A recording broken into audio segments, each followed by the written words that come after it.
I denne uge har 2 klasser på Kalundborg Gymnasium og HF internationale gæster fra Kenya i Afrika. Elever og lærere, der indgår i et globalt samarbejde. Vi har startet 2 klasser op, som vi kalder Kenya-klasser. Det er 2 klasser, som har sådan et internationalt, international profil, en global profil. Det er egentlig startet med, at Kalundborg Gymnasium er blevet medlem af Globale Gymnasier, som er en sammenslutning af 12 gymnasier. Grundideen med det medlemskab er, at vi gerne vil uddanne vores studerende til at være globale medborgere. De skal vide noget om, hvad der foregår ude i verden, og det er egentlig hele verden, men vi har så lavet en aftale med den her partnerskole i Kenya, og det er blevet vores omdrejningspunkt for de her 2 klasser. Planen er jo, at de 2 klasser skal til Kenya næste år. De skal være der i 2 uger, hver klasse. Jeg var i Kenya for et år siden og se de steder, hvor de skal ned.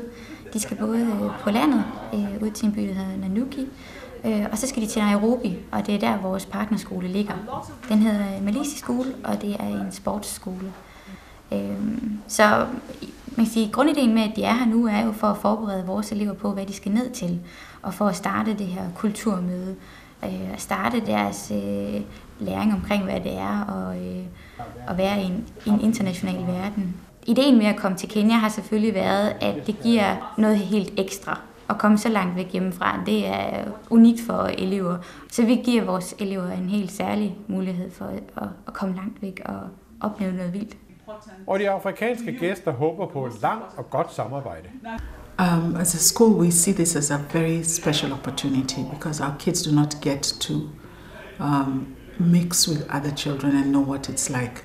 So this is a very important part for us because they begin to have some feeling of social inclusion, which is a very necessary part of learning and growth for children.